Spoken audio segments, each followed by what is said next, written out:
Hello everyone, എല്ലാവർക്കും നമസ്കാരം. എല്ലാവർക്കും EasyBee അക്കാഡമിയിലേക്ക് സ്വാഗതം. അപ്പം നമ്മളെല്ലാവരും കാത്തിരുന്ന നമ്മുടെ സെക്രട്ടേറിയറ്റ് അസിസ്റ്റന്റിന്റെ റാങ്ക് ലിസ്റ്റ് ഇന്നലെ പബ്ലിഷ് ആയിട്ടുണ്ടായിരുന്നു. അപ്പോൾ അതുമായിട്ട് ബന്ധപ്പെട്ട കാര്യങ്ങളാണ് നമ്മൾ ഡിസ്കസ് ചെയ്യാൻ വേണ്ടിയിട്ട് പോകുന്നത്. ഒരുപാട് നേരമില്ല, പെട്ടെന്ന് കാര്യങ്ങൾ പറഞ്ഞ് നമുക്ക് പെട്ടെന്ന് അവസാനിപ്പിക്കാം.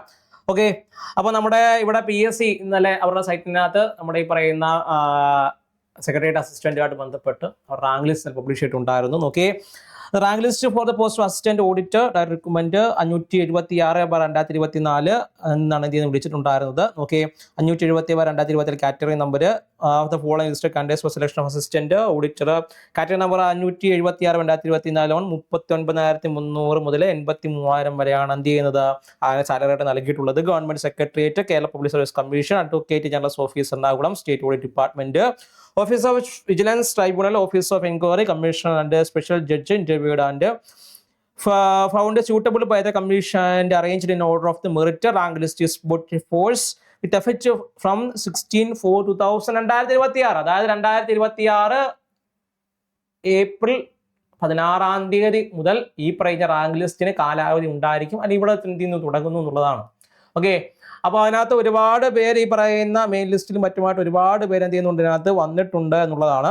ഓക്കെ, അപ്പം അതിന്റെ ഭാഗമായിട്ട് നമ്മൾ നോക്കുകയാണെങ്കിൽ തന്നെ ഒരുപാട് പേര് ഈ പറയുന്ന രീതിയിൽ റാങ്ക് ലിസ്റ്റിൽ വന്നതായിട്ട് നമുക്ക് കാണാൻ വേണ്ടി പറ്റും. ഒരുപാട് സുഹൃത്തുക്കൾ നമുക്ക് എല്ലാവർക്കും അറിയാം ഈ ഒരു പരീക്ഷ എഴുതിയിട്ടുണ്ടായിരുന്നു. 2 ഘട്ടങ്ങളിലായിട്ടാണ് പരീക്ഷ നടന്നിട്ടുണ്ടായിരുന്നത്, അല്ലേ? അപ്പം നിങ്ങളുടെ കൂട്ടത്തിൽ തന്നെ ഒരുപാട് പേര് ഈ പറയുന്ന പരീക്ഷയ്ക്ക് വേണ്ടിയിട്ടൊക്കെ തയ്യാറെടുത്തിട്ടുണ്ടായിരുന്നവർ കാണും, അല്ലേ? അപ്പം അവരുടെ അടുത്തെല്ലാം പറയും ഇപ്പോൾ റാങ്ക് ലിസ്റ്റ് വന്നിട്ടുണ്ടായിരുന്നു എന്നുള്ള കാര്യം. അതേപോലെ തന്നെ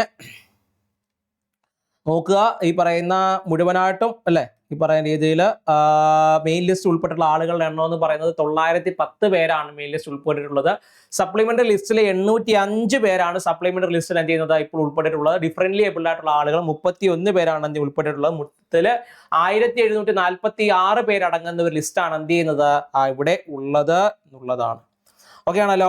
അപ്പം ഇതിനെ അടിസ്ഥാനപ്പെടുത്തിയിട്ട് പിന്നെ റിപ്പോർട്ട് ചെയ്യുന്ന വേക്കൻസികളോട് നോക്കിയിട്ടായിരിക്കും ഈ പറയുന്ന PSC ഈ റാങ്ക് ലിസ്റ്റിൽ നിന്ന് ആളുകളെ എന്ത് ചെയ്യുന്നത് എടുക്കുന്നത് എന്നുള്ളതായിരിക്കും. അപ്പം റിപ്പോർട്ട് ചെയ്യുന്ന വേക്കൻസി അടിസ്ഥാനപ്പെടുത്തിയായിരിക്കും ഈ പറയുന്ന അഡ്വൈസ് മറ്റു കാര്യങ്ങൾ ഇതിൽ നിന്ന് എന്ത് ചെയ്യുക ഉണ്ടാവുക എന്നുള്ളതാണ്.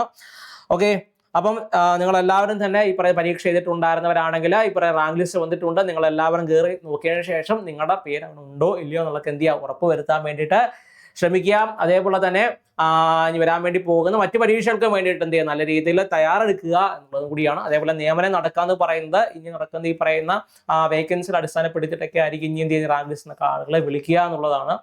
ഓക്കെ, അപ്പൊ എന്തായാലും റാങ്ക് ലിസ്റ്റ് വന്നിട്ടുണ്ട്. ഈ പറയുന്ന റാങ്ക് ലിസ്റ്റ് ഉൾപ്പെട്ടിട്ടുണ്ടായിരുന്ന എല്ലാ ഉദ്യോഗാർത്ഥികൾക്കും ബെസ്റ്റ് ഓഫ് ലക്ക്. ഓക്കെ, അപ്പൊ എല്ലാവർക്കും നന്ദി, താങ്ക് യു, ബൈ.